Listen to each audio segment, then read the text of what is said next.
Wellness for Life is brought to you by Back in Motion Physical Therapy, Gothenburg Chiropractic Clinic, Mahabi Atwa Community Action Partnership, Natural Alternatives, and Lakeside Sports and Pain Clinic.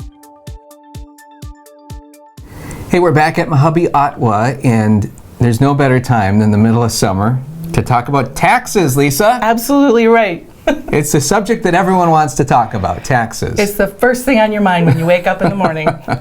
Not quite. Not really. But at Mahabi Atwa, certainly it is something that you guys think about year-round, and tax season is not necessarily right around the corner, but you need to prepare, and we're looking for volunteers. Well said. This is the time of year that we do kind of take a breath, regroup, and look at what we need for next year. So we want to look at offering this awesome volunteer opportunity to more people in our community. So let's start maybe with what the tax service is at Mahabi Atwa, and then we'll talk about how, if you want to volunteer, how you can join and get in on that process. So what exactly does Mahabi Atwa do as far as taxes are concerned? Well, at 4 sites with Mahabi Atwa's offices, we offer free tax preparation service for folks with moderate to low income, so about household income of $60,000 or less. And we also give sensitivity to folks 60 years old and older.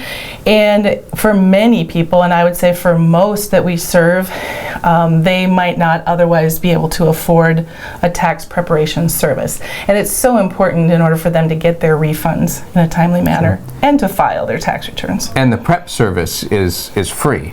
It's free, and thankfully we're able to do it because of all the wonderful volunteers that commit their time to offering the service. So let's talk a little bit about the volunteers, because you're in search of more volunteers. You've got a handful of great volunteers that come year after year after year, but you're in search of some new ones. We do. I mean, we love to think of our people that come back, like Debbie and Mary and Art and Howard, but we need some more help, especially because of the demand.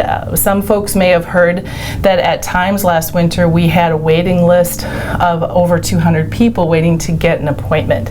So if we had at least 3 or 4 more volunteers to add to this great group, we could meet the need even easier. So that could be you, and you're probably thinking, well, no, I don't know anything about taxes or numbers or how to even turn on my calculator. The great thing is you don't have to be an expert in taxes, and you'll probably even teach them how to turn on a calculator. Absolutely. In fact, the software that our volunteers use calculate things for the volunteer. We offer training, support. Basically, the commitment is to a regular time period. So if someone wants to spend 1 or 2 days a week with us, or even an afternoon or morning shift of doing tax returns, that would be perfect. We like to tell people that the tax accountants and the bookkeepers shouldn't have all the fun, and I would never have believed it if I hadn't seen it for myself. But our group of volunteers that provide this free service are fun, good-hearted people, and they're the kind of people that you'd want to learn from and hang around with. Let's talk about some of those volunteers. For instance, Debbie is one of your volunteers. Yes. What do you think is bringing Debbie back year after year to help people with taxes? When I've asked her and other folks like Mary, they say it's the smiles on the face and the relief of stress on the person's face when they've completed. They also kind of like a challenge figuring out the puzzle. I can tell they're the kind of people that maybe like the crossword puzzle or putting a puzzle together, and they piece it all together and they solve the problem. They have a real feeling of accomplishment, but I think it's helping the client and seeing the relief that they have that really touches their heart the most. So we've got a good chance to help the community, and you're looking for more volunteers. I'm thinking maybe you want to volunteer. So how do you do that? Do you call you? Do you stop in? Do you? Either way, you can reach out to Lisa Lipari. I'm Lisa Lipari here at the Mahabi office in Detroit Lakes. The number is 847-1385, or you can email me, Lipari, which is Lipari, @mahabi.org. Give us a call, and even if you're just thinking about it and want to know more about what's involved, the time commitment and the training and etc., it's not as heavy and daunting as some folks might think. Who knew we could have so much fun talking about taxes? In July. In July, no less. Yeah. Exactly. Lisa, you do a great service here at Mojave. Thank you for the opportunity and the time to speak with you today. Thank you so much, and please think about it.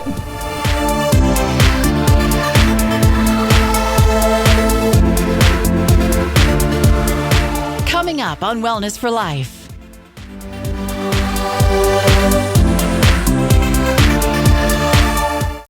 Hi there, I'm Matthew Koffenberg, physical therapist and owner of Back in Motion Physical Therapy in Perham as well as Park Rapids, Minnesota.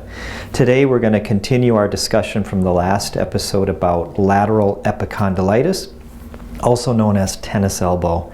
In our last episode I talked a lot about I talked specifically about what tennis elbow is and why people get that pain. So I thought I'd just do a real quick review of that, and then we'll dive into what this session is all about.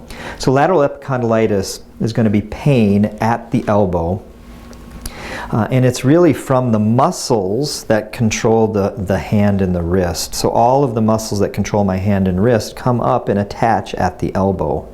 And a tennis elbow is when that attachment point of all those muscles gets damaged. And when that gets damaged, as we talked about at our last episode, in essence what that means, so you've got all these muscles that come in and attach at the elbow, and somewhere near that attachment point you end up with a little tear in that muscle. And so with a tennis elbow what happens is that tear never fully heals. It just ends up becoming kind of this garbled mess, and it just isn't a fully healed structure. And as we talked about last time, what should happen during a normal healing process is after a tear occurs, what happens is the body will send a bunch of blood to the area because that blood contains oxygen and protein and all the nutrients that are needed for healing to occur. So it gets sent to that area, and then all of that tissue, that protein, gets lined up in nice, neat rows. That's what should happen during the healing process. And then finally, all that protein basically attaches itself together. And therefore, you get a nice attachment point. You no longer have a tear, but you have a nice fixed region.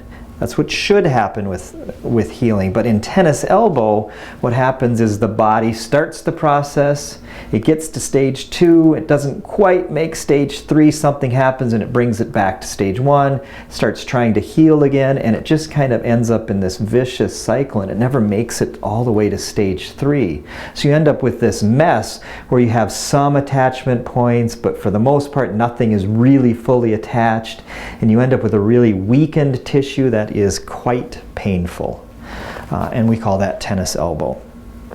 So with something like a tennis elbow, someone absolutely needs to come into physical therapy for this to properly heal, because what we do in physical therapy is we take that mess and we bring it back to stage 1.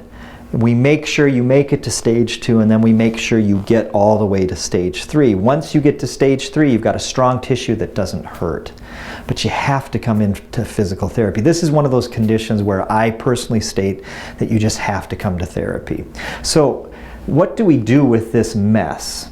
So the first thing that we in therapy do is we take that mess and we bring it all the way back to this first stage. So what we have to do in therapy is we have to break up these attachment points, because again, it hasn't fully healed into a nice mesh. You've just got like a couple of points attached and a bunch of others that aren't attached. So what we have to do in therapy is break up those attachments, and we've got to break them all up. So we utilize different types of techniques. One technique that we use is we just use our hands, and we'll utilize our hands and do what's called cross fiber mobilization. So we'll just stick our hands right on top of that tissue, and we dig in fairly deeply. It's not the most comfortable thing, but we just mobilize it back and forth, and we get in there real deep, and that's all about breaking up those attachments. So So that's one technique that we can utilize. Another technique that we have found to be very effective is what's called dry needling. Dry needling is basically taking a needle and sticking it into that region, and then we kind of spin the needle or we kind of poke that needle, but that really sends a lot of new fresh blood to the area, but it also breaks up those attachment points. And dry needling is incredibly safe. So we have a bunch of these needles. They're sterile needles.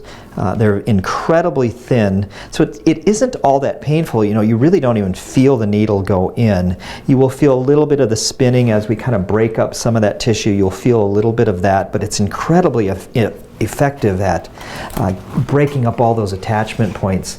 The final thing that we can do if the cross fiber doesn't work or if the needling doesn't work, we have these tools.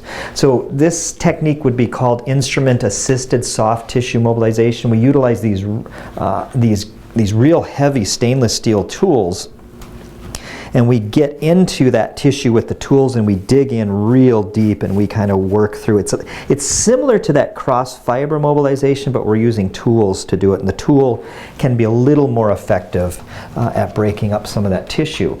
So once we have all that tissue broken up, we then support it. We actually will tape you up a little bit. We'll support that whole region, and then we'll ask you to come back in about 2 or 3 days.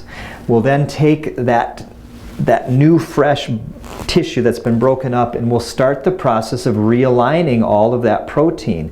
And you do that by basically stretching the tissue. So we then teach you some exercises, very simple exercises, like bringing the wrist down, holding it for a certain length of time, twisting it off into this direction.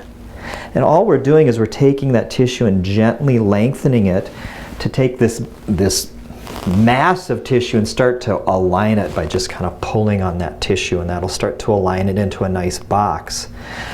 After doing that for about 3 days, you then come back to see us and we start you on the next phase of getting that box to start forming connections, and you do that through strengthening. And strengthening is incredibly easy. We usually send people home with what's called TheraBand, and we have them do 2 basic exercises. One is a resisted wrist extension, and one is a resisted what we call forearm pronation, and that just stimulates the tissue enough to start forming those attachments. So we do a resisted extension, and then we also do a resisted what's called supination. Those are 2 very common exercises that really stimulate the correct region. And then after this whole process usually takes about 6 weeks. After about 6 weeks, pain should be gone and you should have really full functioning of that elbow. It's an incredibly effective treatment technique. If you have pain in your elbow, you think it's tennis elbow, come in and see me. 218-346-2464. Thanks so much. Thank you for watching Wellness for Life. Brought to you by Back in Motion Physical Therapy, Gothenburg Chiropractic Clinic, Mahabi Atwa Community Action Partnership, Natural Alternatives, and Lakeside Sports and Pain Clinic.